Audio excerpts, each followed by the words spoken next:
E aqui uma pessoa pergunta o que é o monastério em Figueira e quais os requisitos para fazer parte. O que nós chamamos de monastério é um estado interno, no qual a prioridade do indivíduo é a união consciente com o todo, é a união consciente com Deus, a união consciente com o único. Isto que é o estado monástico. E aqueles que têm aspiração a isto, aqueles que têm como prioridade buscar este estado de união com seus pontos mais altos, isto é o requisito para nós nos encontrarmos dentro do monastério. Nós podemos nos considerar no monastério, mas se não estamos buscando isto, realmente não estamos. Na realidade não estamos. Porque o monastério não é uma situação formal. Não é um status, não é uma organização. É esse estado, é esta aspiração de ser todo unido, de não ser dividido, de ser um único ser, primeiro em si e depois com o todo. E isto é um trabalho gradual que vai acontecendo. Ninguém começa se sentindo unido com o todo. Nós começamos ligando as nossas partes desunidas. E depois isto vai se instalando, isto vai crescendo, então a consciência monástica vai se ampliando. Bem, aqui tem o depoimento de uma pessoa. Há alguns meses atrás, eu perguntei se minha filha, que era portadora de HIV positivo, poderia vir à Figueira. Me foi dito que sim, e ela veio aqui 2 vezes. O médico prescreveu medicamentos para ela, quase todos para o desenvolvimento do consciente direito, um médico daqui. Quer dizer, ignorou o HIV e tratou do consciente direito dela. Agora, para a surpresa da infectologista que a tratava, o exame de carga viral feito em dezembro de 2002 deu negativo, 0 de carga viral. Tenho certeza que a vinda dela aqui equacionou este resultado. Então vocês vejam que a cura está aí, o centro de cura está aí, e se não é para todos, é porque a gente não está sintonizado corretamente. Mas, como a gente disse desde o princípio, não há o que a cura interna, o que a cura espiritual não possa fazer. De forma que não percamos tempo andando em torno de coisas que não são a saúde, a elevação, e não percamos tempo mais nos distraindo com os nossos males.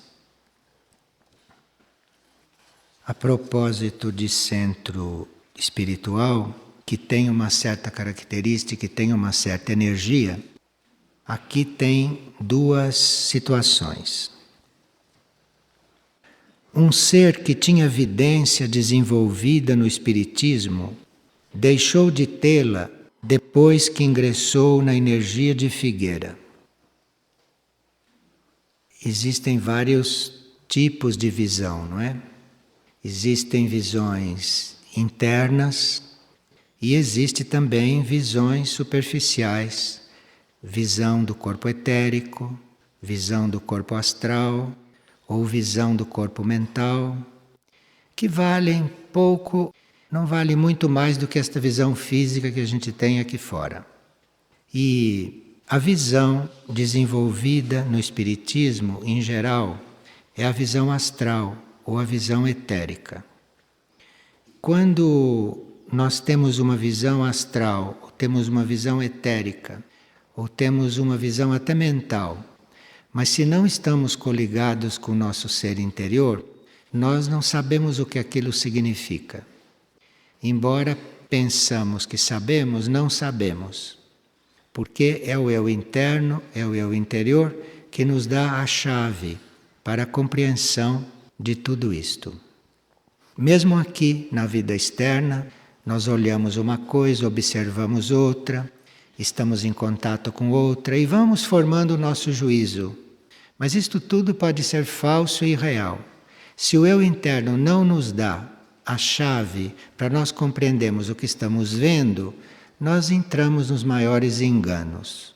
E, segundo a fé que nós temos nesse ser interior, é segundo a fé é que ele vai nos dando a clareza sobre aquilo que estamos vendo e sobre aquilo que estamos percebendo. A pessoa que tinha esta visão astral deixou de tê-la depois que ingressou na energia de Figueira, certamente porque esta forma de ver nele se transferiu para um outro plano. E ele está tendo a compreensão que pode ter das coisas da vida dele mesmo na sua nova forma de visão. Aqui uma pessoa teve um sonho muito simbólico. Ela sonha que está sentada à beira de uma fonte e ela pode sentir a energia da água, mas toda vez que ela se inclina para beber dessa fonte, o nível da água se torna mais baixo e ela não consegue alcançar. Então ela retorna à posição inicial e tenta de novo beber da fonte. Mas aí a água vai baixando sempre mais e ela nunca consegue chegar ali na água. Bem, é uma pessoa que quer receber antes de dar. A ordem das coisas é nós nos doarmos para depois começarmos a receber. Então, se a gente quer beber a água antes de saciar a sede dos outros, está a inverter o processo. Então, quanto mais nós precisamos de ajuda, mais ajuda devemos dar.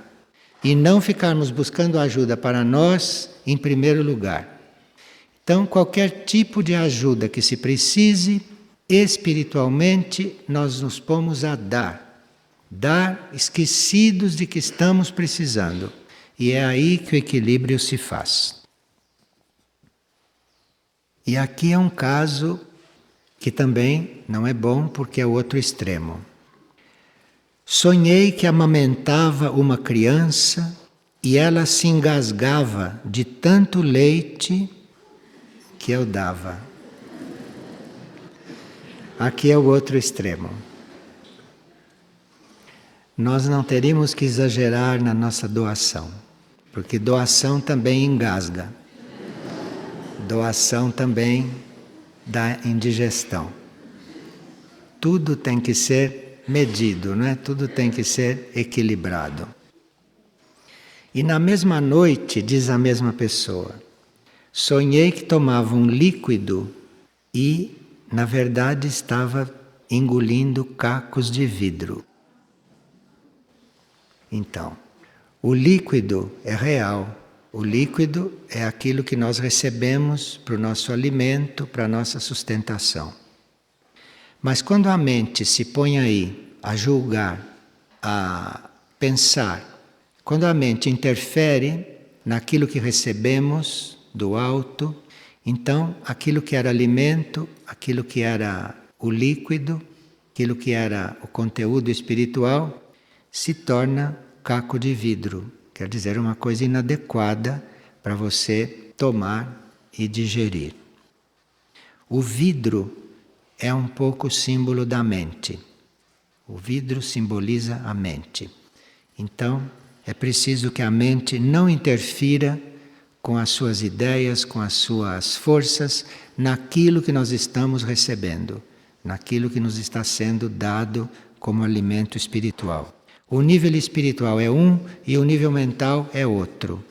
Então eu posso estar dando o melhor possível em nível espiritual e o indivíduo está transformando isso em caco de vidro. Porque ele com a mente está interpretando de outra forma, ou ele está julgando, ou ele está interferindo, e esse é o resultado. O que vem para nós de positivo, de amoroso, de bom, é para ser recebido com simplicidade.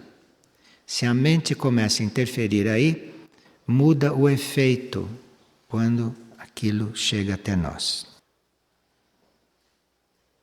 E aqui tem uma longa carta de uma pessoa a respeito de todas as reações e de todos os efeitos que ela sente no seu corpo e que às vezes lhe traz muitas dificuldades. Mas ela participou de uma audição de fitas e essa sensação cessou. E aí entrou em um período de transformações intensas. Mas depois ela passou por uma experiência que durou cerca de 2 semanas, na qual ela também passou por provas e os seus familiares estão até formando um juízo dela, não muito positivo. E parece que a pessoa se sente muito confirmada e realizada, de sentir reações nos corpos, porque o que os corpos passam, as reações que nós temos, a pessoa entende isto como confirmação de que ela está tendo um processo espiritual, que ela está tendo um processo evolutivo. Na realidade, as reações devem terminar nos nossos corpos. Enquanto nós temos reações nos corpos, é porque nós não estamos entregues o suficiente e corretamente ao processo espiritual. O processo espiritual não traz incômodo nem reações nos corpos. Somos nós que não sabemos lidar com isto, não sabemos fazer contato com isto, não sabemos canalizar isto. A não ser que os corpos estejam bloqueados por alguma impureza ou por algum núcleo que não deixe passar aquela energia sutil. Então aí tem que haver um trabalho de purificação dos corpos. Mas quando é um trabalho de purificação e quando é um trabalho enviado pelo eu interno para que o corpo aprenda a canalizar uma energia sem ter incômodos, quando isto é um trabalho purificador nos nossos corpos, nós intuímos que é assim. E pela intuição compreendemos o que está acontecendo. E quando compreendemos o que está acontecendo, vamos seguindo adiante e esperando que aquele trabalho purificador vá passando. Agora, para você saber isto, precisa não estar envolvido com aquilo que está acontecendo. Porque se você se envolve com aquilo que está acontecendo com seus corpos, isto é o caminho para você compreender cada vez menos o que está se passando. Então precisa uma neutralidade diante do que acontece com os corpos, seja o que for, precisa uma impessoalidade, como se aquilo não fosse um corpo seu, e você observar aquilo e aguardar que você compreenda o que fazer com aquilo, se é que a gente tem que fazer alguma coisa. Porque nem sempre nós temos que fazer alguma coisa quando os corpos estão passando por um processo deste. Às vezes temos que fazer e temos a intuição do que fazer. Mas às vezes não temos que fazer nada, pelo contrário, temos que continuar vivendo em paralelo como se aquilo não existisse. Porque aquilo está fazendo um certo trabalho nas nossas células. Então existe uma forma de você acompanhar o que está acontecendo com os corpos, que é uma forma inteligente, que é você procurar ver se você deve ajudar ou se você deve continuar vivendo a sua vida enquanto os corpos estão passando por aquele processo. Isto intuitivamente nós podemos perceber. Agora, para isto, precisa que a gente esteja não envolvido. Isto é, precisa que a gente não esteja em reação com aquilo que está acontecendo com os corpos. Senão nós vamos compreender cada vez menos e os corpos vão apresentar cada hora uma novidade. Porque nós temos que aprender a não estar envolvidos com isto. Nós não somos o nosso corpo. Nós não somos o nosso corpo físico, não somos o nosso corpo emocional, não somos o nosso corpo mental. Nós não somos os nossos corpos. Nós estamos nesses corpos para servir aqui, mas nós não somos estes corpos. Então, isto é a primeira coisa que a gente aprende quando começa a lidar com as energias. A primeira coisa. Então, quando nós estamos tratando um corpo nosso, quando nós estamos lidando com um corpo nosso, observando um corpo desses nossos, nós não temos que nos envolver com isto. Temos que fazer isso de uma forma destacada, que é para que o trabalho seja claro, nítido e efetivo. E as ajudas vêm, ajudas de todos os tipos, ou ajudas pelas vias normais, de todas as formas, ou ajudas internas, sobrenaturais. Mas nós teríamos que estar realmente não envolvidos. Bem, aqui tem algo para vocês pensarem. Bom dia, diz a pessoa. Segundo a partilha de ontem, é melhor participar de uma tarefa, mesmo sentindo uma certa raiva ou contrariedade, do que fazer uma tarefa onde me dou bem. Aqui talvez a pessoa pudesse refletir sobre a palavra raiva, porque raiva é uma característica de certos animais que demonstram isto. E isto é uma forma dos animais se expressarem, dos animais emitirem certas ondas que eles têm que trabalhar, que eles têm que transmutar. Então, raiva não seria coisa de ser humano. Raiva é para ser expressa por felinos e outros animais que, no expressar esta raiva, eles mudam esta raiva, eles transmutam esta raiva e resolvem esta raiva, resolvem esta força. E estes animais, à medida que a expressam, eles a vão transmutando, eles a vão modificando. E até os animais, à medida que vão se domesticando, à medida que vão evoluindo, vão deixando de expressar a raiva e vão expressando coisas maiores. De forma que a palavra raiva não cabe a nenhum de nós, ou não caberia a nenhum de nós. Nós não temos motivos para ter raiva, porque nós não somos mais puros animais. Nós somos animais humanos. Não é mais a mesma coisa.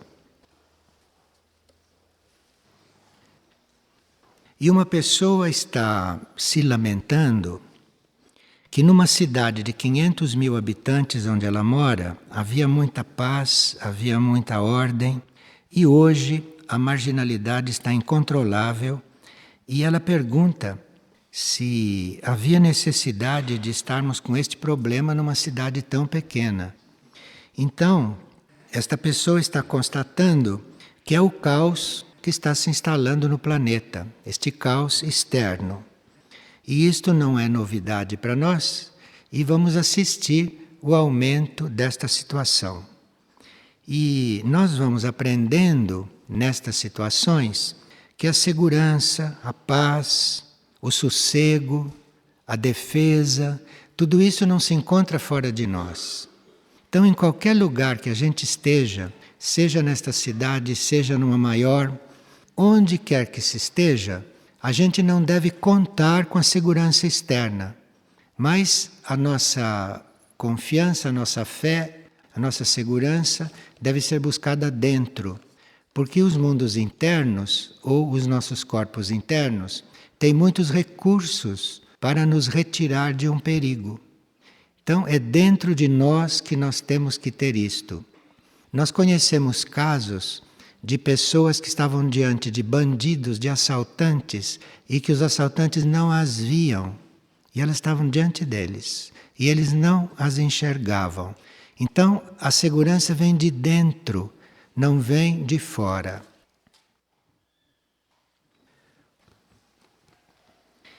E uma pessoa está oferecendo a sua capacidade de receitar minerais em forma de pedras para as pessoas usarem. Porque acham que esses minerais ajudam certas pessoas. As pessoas, em sintonia com certos minerais, têm muitas coisas facilitadas. Então ela conhece isto, está citando aqui várias pedras, e ela está se oferecendo para introduzir isto aqui e pergunta se nós podemos aceitar. Aqui nós usamos os minerais nos medicamentos, homeopaticamente. mas não usamos em forma de pedra, nem em forma de fetiche, nem em forma de porta-fortuna, porque senão as pessoas ficam colocando a fé nas pedras, ficam colocando a fé nos minerais, e aí distorcem as coisas.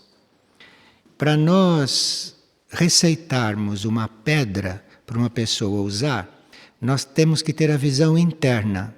Não basta saber para que aquela pedra serve, porque nós temos que ver se a pessoa sintoniza com aquela pedra. Pode haver pedras que, teoricamente, nos ajudem muito, mas dependendo do nosso karma com o reino mineral e dependendo do nosso karma com aquela espécie mineral, aquela pedra pode ser até inócua, aquela pedra pode não produzir efeito, e nós então saímos por aí todos com aquelas coisas dependuradas inutilmente. E sempre que a gente põe a fé, sempre que a gente põe a confiança num objeto, sempre que a gente põe a confiança em algo fora de nós, nós vamos passar pela experiência de sermos desiludidos, porque a confiança, a fé, não é para nada que esteja fora de nós. Então pode ser sim que num tratamento, numa consulta, se alguém tiver a capacidade de ver internamente, pode até receitar para uma pessoa carregar uma pedra um tempo. Aqui nunca aconteceu isto. Mas isto é muito raro, raríssimo, porque se não foi uma indicação interna, ninguém vai fazer isto. Porque isso é desviar a fé da pessoa do ponto no qual ela tem que se introduzir para recorrer a uma pedra. Repito, pode até ser bem sucedido, mas nós aqui preferimos a fé interna, preferimos a fé verdadeira e não estas coisas. E uma pessoa que está muito empenhada em ajudar os outros em servir, não sabe quando está se intrometendo ou quando está realmente ajudando. E que ele conhece a lei do karma, sabe muito bem o que significa o karma da gente se intrometer na vida de um outro, como ele sabe também o que é o karma da omissão, de nós nos omitirmos de ajudar. Então isso é sim um equilíbrio que precisa ser encontrado. Isto é um equilíbrio que nós precisamos adquirir. Quando ajudar ou não ajudar. Em geral, quando nós estamos neutros, quando estamos impessoais, quando não temos ansiedade para ajudar alguém, a gente chega neste equilíbrio, a gente consegue ver isto claro. E muito importante é perceber se a pessoa quer realmente ajuda, porque nem todos querem ajuda, ou querem outros tipos de ajuda que a gente não tem condições para dar. Então é preciso cuidado para não desperdiçar energia.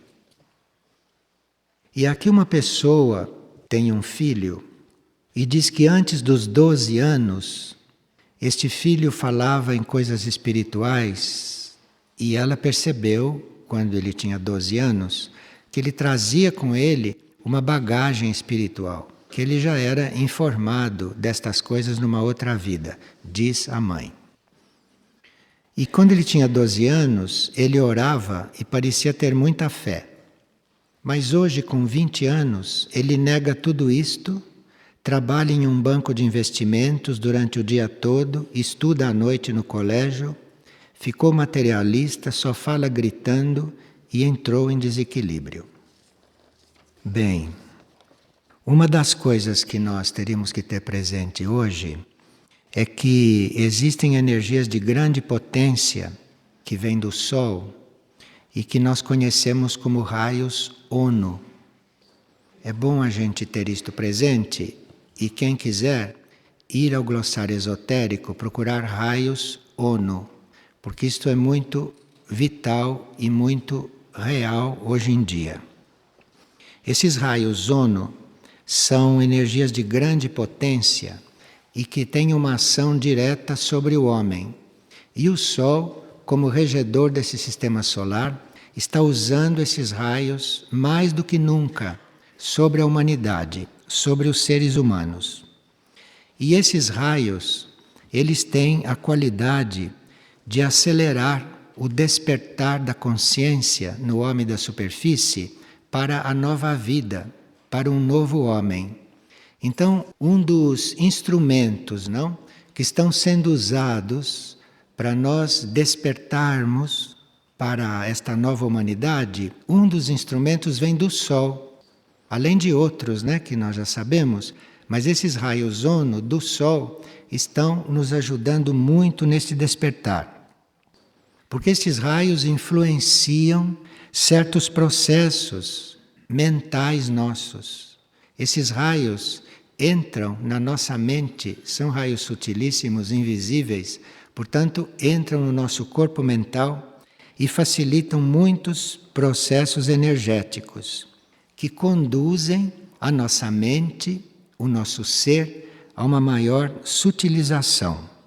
Agora, quando esses raios atuam sobre nós, sobre a nossa mente, quando encontram uma mente desobstruída e pura, esses raios fazem um trabalho muito renovador, fazem um trabalho muito sutil e nós evoluímos e sutilizamos bastante. Agora, quando estes raios encontram uma mente toda ocupada, só ocupada com coisas materiais densas, e aqui eu li que o menino trabalha no banco, que é o dado que nós precisávamos. Este menino não devia trabalhar em nenhum banco de investimento, este menino não devia fazer o estudo normal como ele está fazendo à noite, porque isso está deixando a mente dele numa condição que esses raios Ono, em vez de estarem sutilizando o menino que já nasceu sutil, esses raios estão deixando o menino agressivo, que é o resultado destes raios quando encontram uma mente obstruída por um material que ela não devia estar abrigando. Então, se alguém nasceu para ser alguma coisa e depois vai trabalhar num banco, provavelmente esta pessoa vai ser agressiva. Porque se ele nasceu com certas sutilezas, e se ele já nasceu trabalhado por esses raios Ono, como deve ser o caso deste indivíduo, que desde 12 anos se interessava por coisas espirituais, então, se ele está nesta linha, ele ir trabalhar num banco é colocar a mente numa outra direção, é fazer um outro uso da mente. Então, os raios Ono nesta mente vão produzir agressividade. Mas ele é que deve ver internamente se ele deve continuar trabalhando nesse banco, se ele deve continuar estudando o que ele está estudando, porque isto tudo está invertendo o processo dele. A mente dele, em vez de se espiritualizar, em vez de sutilizar, está se materializando cada vez mais. Então ele vai mesmo ficando agressivo. Agora, esses raios Ono no homem produzem este efeito de sutilização ou de agressividade segundo o material que encontram. E no planeta é a mesma coisa. Então, se esses raios Ono que vêm do Sol chegassem no planeta e encontrassem uma outra atmosfera, ia criar o novo planeta muito mais rapidamente do que como está criando, porque está encontrando no planeta uma situação de vibração não elevada, então estes raios estão produzindo efeitos catastróficos, estão produzindo maremotos, estão produzindo enchentes, estão produzindo tudo isto que nós estamos vendo. Nós estamos falando isto do ponto de vista do Sol, porque existem outros motivos também, de outras direções, para isto tudo estar acontecendo. Então, se nós tínhamos que ter uma mente sutil e locupletamos a nossa mente com coisas densas, os raios Ono sobre nós vão produzir um efeito diferente.